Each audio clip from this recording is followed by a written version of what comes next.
tolong kasih tahu Rizal Ramli dulu ya supaya nggak nonton video ini. Takutnya dia pingsan karena ternyata ilmu ekonominya udah jadul dan ketinggalan jauh banget. Ya kalau mau nantang gitu mah, mohon maaf dah. Kita kan Soeharto aja kita kagak takut, apalagi yang beginian gitu. Saya bukan orang jadul kayak Rizal Ramli yang taunya model bisnis itu cuman buka lapak di pinggir jalan. Era sekarang ini era valuasi, bukan lagi era komisi. Jenderal bilang Rizal Ramli itu dia pinter. Dia itu udah punya brevet. Kalian nggak ada apa-apanya. Jangan kalau dia ngomong apa aja dia. Rizal Ramli bolehlah sebagai ekonom, tapi mbok ya upgrade dong ilmu bisnisnya supaya nggak malu-malu di depan banyak orang. Ya kalau mau nantang gitu mah, mohon maaf dah. Gua kuasa, lo mau apa? Ketika Rizal Ramli bertanya, dari mana uang Kaisang?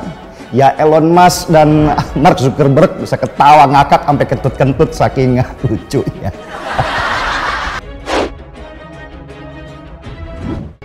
Hari ini ada anak kecil, anak bawang, beli investasi ratusan miliar. Duit dari mana? Bukan dengan uang pribadinya dia, tapi uang investor di belakangnya yang memakai nama Kaisang untuk menaikkan nilai saham mereka dengan memanfaatkan Kaisang sebagai public figurnya. Itu kan duit dari bisnis jualan pisang doang. Jualan martabak. Di situ kan bukan berarti cuma bisnis pisang goreng doang kan, saya juga punya yang lain. Udah mengerti kan Pak Rizal Ramli? Jangan pingsan dulu deh. Gini aja, paling gampang. Masuk aja di Kemenkumham ya. Kan PT-nya ada, nanti nama saya bisa dicek situ semua. Putra bungsu Presiden Joko Widodo, salah satu anak presiden yang tidak terjun ke dunia politik tetapi lebih suka menggarap ladang bisnis sektorial. Justru orang-orang ini mencari kesempatan. Karena namanya kan bisnis kan berkembang kan, namanya berkembang. Saya tuh dari awal nggak suka. Nah terus apa? Harusnya apa? Jadi balik lagi apa yang dulu kita nggak suka. Karena keserakahan tanpa batas. Meskipun Kaisang ya ini berstatus sebagai anak presiden 2 periode, di sini Kaisang berdiri sebagai CEO dan juga co-founder. Mereka manfaatkan kekuasaannya untuk memperkaya diri. Saya kasih tahu nih rekening saya ke bapak nggak ada duit. Saya ngomong gitu, pabriknya bapak saya beli sekarang bisa. Jadi jangan sekali lagi, jangan tanya lagi ya, dari mana Kaisang dapat uang? Ntar malu-maluin, persis ketika nanya, kok Nadiem Makarim yang dari bukan siapa-siapa, tapi perusahaannya dibeli orang puluhan triliun rupiah, mereka pasti ketawa ketika ditanya itu. Rizal Ramli udah pingsan. Apa salut, hebat. Rizal Ramli bisa tambah pingsan lagi kalau melihat model bisnis metaverse. Yang ini lebih gila lagi karena semua bisnis dilakukan secara virtual. Dan tambah pingsan lagi Rizal Ramli kalau dengar bisnis NFT atau non-fungible token. Dan yang terakhir, Rizal Ramli pasti akan teriak-teriak kalau tahu ada mendengar seorang bernama Gozali yang asalnya dari Semarang yang berhasil menjual foto selfie-nya seharga hampir 14 miliar rupiah. Gila kan? Rizal Ramli bolehlah sebagai ekonom karena lebih sibuk pengen jadi presiden daripada menambah ilmu tentang model bisnis baru yang sekarang sedang berjalan. Rizal Ramli memutuskan siap memimpin Indonesia untuk tahun 2019-2024. Saya kira kalau lihat begitu beratnya rezim ini, maka kita bisa lihat dari konstitusi. Sebetulnya mungkin tidak pemerintahan ini atau mungkin juga presiden diberhentikan misalnya. Jadi daripada bikin ribet, bikin rakyat kita susah, bangsa kita susah, Mas Jokowi undur diri lah. Yakin kalau presiden diganti sama lu bisa lebih baik. Yang lucunya, ada seorang dosen yang melaporkan Kaisang dan Gibran ke KPK.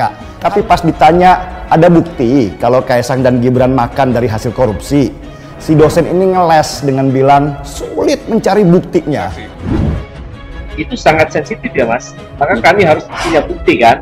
Iya. Nah itu nyari buktinya agak susah Mas. Buktikan aja. Aku salah, cekelan aku. Detik ini juga. Lucu nggak? Melapor ke KPK tapi nggak punya bukti.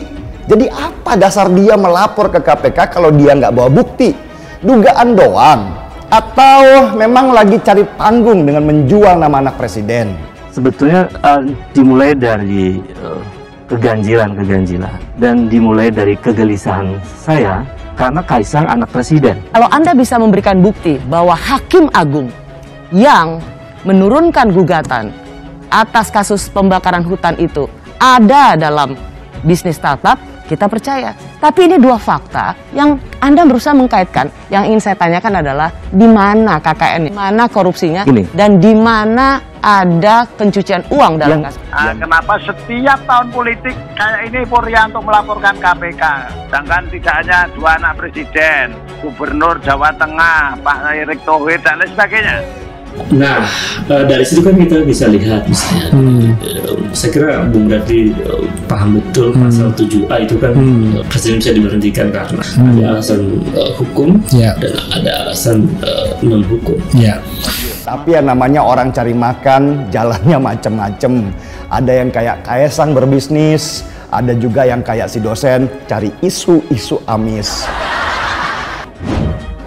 Mantan Menko Perekonomian Rizal Ramli menanggapi pemecatan dilakukan Presiden Jokowi terhadapnya beberapa tahun lalu.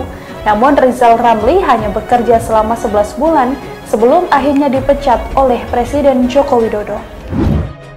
Putra bungsu Presiden Joko Widodo, Kaisang Pangarep, saat ini tengah menjadi sorotan usai dirinya disentil oleh ekonom Rizal Ramli gara-gara membeli saham hampir menyentuh angka 100 miliar rupiah. Seperti diketahui, Kaisang baru saja membeli saham PT Panca Mitra Multi Perdana. Tak tanggung-tanggung, Kaisang memborong saham perusahaan makanan beku berbasis udang senilai 92,2 miliar rupiah. Menanggapi hal itu, Rizal Ramli mempertanyakan dari mana uang Kaisang bisa memborong saham tersebut. Terlebih saat ini kondisi sedang pandemi COVID-19. Hari ini ada anak kecil, anak bawang, beli investasi ratusan miliar. Duit dari mana? Itu kan duit dari bisnis jualan pisang doang. Jualan martabak. Rizal Ramli merasa heran. Lebih lanjut, mantan Menteri Koordinator Bidang Kemaritiman ini menilai apa yang dilakukan Kaisang merupakan suatu bentuk keserakahan kekuasaan. Pernyataan itu langsung dijawab Kaisang. Hal itu diungkapkan saat menjadi bintang tamu dalam podcast milik Deddy Kobuser. Kaisang Pangarep menceritakan berbagai pengalaman hidupnya, melalui dari kisah cinta hingga penghasilannya dari dunia bisnis. Tak hanya seorang pengusaha makanan, Kaisang juga memiliki kanal YouTube dengan jumlah subscriber yang telah mencapai 1,14 juta orang. Nama Kaisang Pangarep mulai dikenal publik usai sang ayah Joko Widodo maju menjadi calon presiden di Pilpres 2014 kala itu. Selain itu, Kaisang juga menceritakan soal bisnis pisang goreng miliknya. Bisnis pisang goreng itu kan dulu awalnya dipakai untuk belajar. Kan di situ kan bukan berarti cuma bisnis pisang goreng doang kan. Saya juga punya yang lain, ada saham rakyat. Walau kelihatannya bisnis ecek-ecek, tapi setidaknya saya happy, kata pria 26 tahun ini.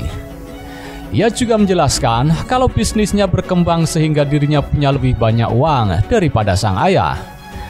Gajinya bapak juga kecil. Saya kasih tahu rekening saya ke bapak. Bapak nggak ada duit. Saya ngomong gitu beneran. Saya beli pabrik bapak sekarang bisa cash lagi, kata Kaisang berseloroh. Saya sih nggak heran kalau Kaisang tiba-tiba bisa beli saham sebuah perusahaan sampai puluhan miliar rupiah. Dia hanyalah seorang anak kuliahan biasa yang diwarisi naluri bisnis oleh kedua orang tuanya yang juga pebisnis. Komisi Pemberantasan Korupsi atau KPK telah menerima laporan dosen Universitas Negeri Jakarta atau UNJ yang juga aktivis 98 Ubedillah Badrun terkait dugaan korupsi, kolusi dan nepotisme atau KKN yang diduga melibatkan Gibran Raka Buming Raka dan Kaisang Pangarep. Menanggapi laporan tersebut, Sekretaris Jenderal Barikade 98 Arif Rahman menilai laporan tersebut terlalu ceroboh dan tergesa-gesa. Saran saya, kalau mau jadi pahlawan jangan pahlawan kesiangan. Pahami dulu regulasi dan aturan, kemudian investigasi baru buat laporan dan publikasi. Ujarnya dalam keterangan resmi pada Rabu 12 Januari 2022. Menurutnya, Ubaidillah Badrun mungkin lupa jika kewenangan KPK melakukan penyelidikan, penyidikan, dan penuntutan tindak pidana korupsi meliputi tindak pidana korupsi yang melibatkan aparat penegak hukum, penyelenggara negara, dan orang lain yang ada kaitannya dengan tindak pidana korupsi yang dilakukan oleh aparat penegak hukum atau penyelenggara negara. KPK juga bisa menindak kasus yang meresahkan masyarakat serta menimbulkan kerugian negara paling sedikit 1 miliar rupiah. Dia menilai predikat sebagai anak presiden mestinya belum menjadi ranah KPK. Error in persona laporan ini. Kasus yang dilaporkan adalah hubungan bisnis antara swasta dengan swasta.